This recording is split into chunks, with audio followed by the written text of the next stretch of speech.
All right. Hello, Whitewater students. It's Sunday night. I'm in a very good mood because I just put your grades on Canvas, and this is the research paper grades, and they were excellent. The only ones that didn't get done would be the ones that were submitted to Canvas, but a little bit late. Uh, those I can grade tomorrow. Tomorrow's Monday. All right, well done. So, the due date for Philip K. Dick revisions, I moved it back to Saturday.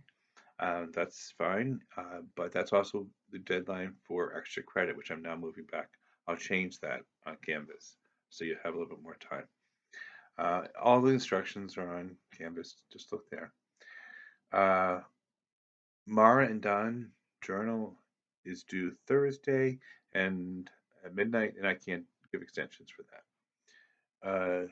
We're not going to do any discussion board, so don't be concerned about that. Look on Canvas, make sure all the grade information jives with what you think it should.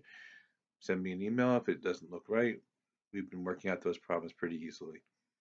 Uh, Say hi to my cat. Oh, you can't see him while he's walking by. Um, hey there you go, Pete. Um, I was reading the first of the Mara and Don submissions on Canvas, and they're very good. I was very pleased to see them. Then one student did a good introduction. And I thought, oh yeah, an introduction and a conclusion is a really good idea for the Marandon journal. You may want to wait until you've written out all the entries and read through them, and then add an introduction and conclusion. But something they can be very brief, but it's better to have them. But I'm not going to mark down if they're not there. Um, all right, and there were two pieces of literature at the end of the semester we were going to read. We didn't have time to. Um, Let me take one quick minute here to tell you about one of them. It was going to be the speech that was called "On Not Winning Prizes." It may have been called on not winning the Nobel Prize, or something like that. On not winning, right? And in it, Lessing, this is the speech she was going to give because she won the Nobel Prize at 87 or something. Um, she contrasts a visit she made to a private school in England that was a very posh, beautiful school. And she went there to hand out prizes to kids for essays they had written. And they visited the brand new library that the school had built. And this was probably a really old British school, right? But brand new library.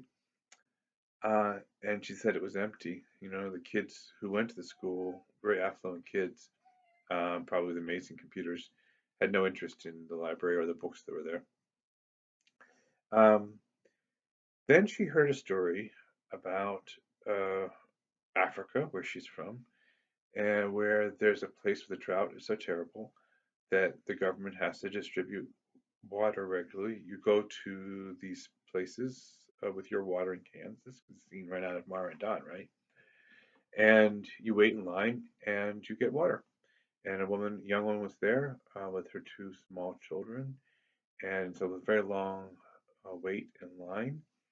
And she was reading um, a Russian novel, something like Crime and Punishment by Dostoevsky or War and Peace by Tolstoy, and she was totally absorbed in it.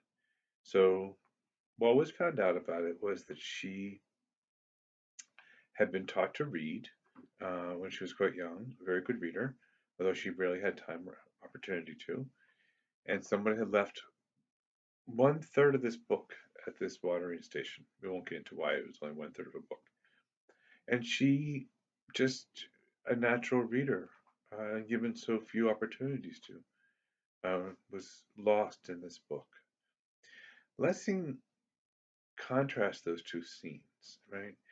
And she says, yes, those kids at the posh school, the upper class British kids, they'll probably continue to be the world's leaders and influencers, whatever that asinine term is.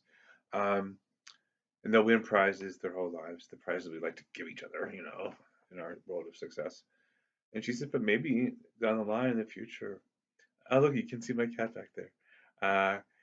it will be a woman like that woman at the watering station who will fascinate them. That under the circumstances in which she lived, that still that she could get lost in fiction.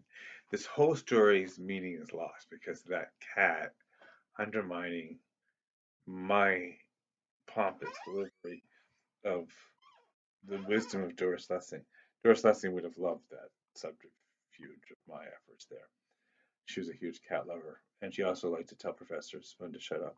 All right, bye bye.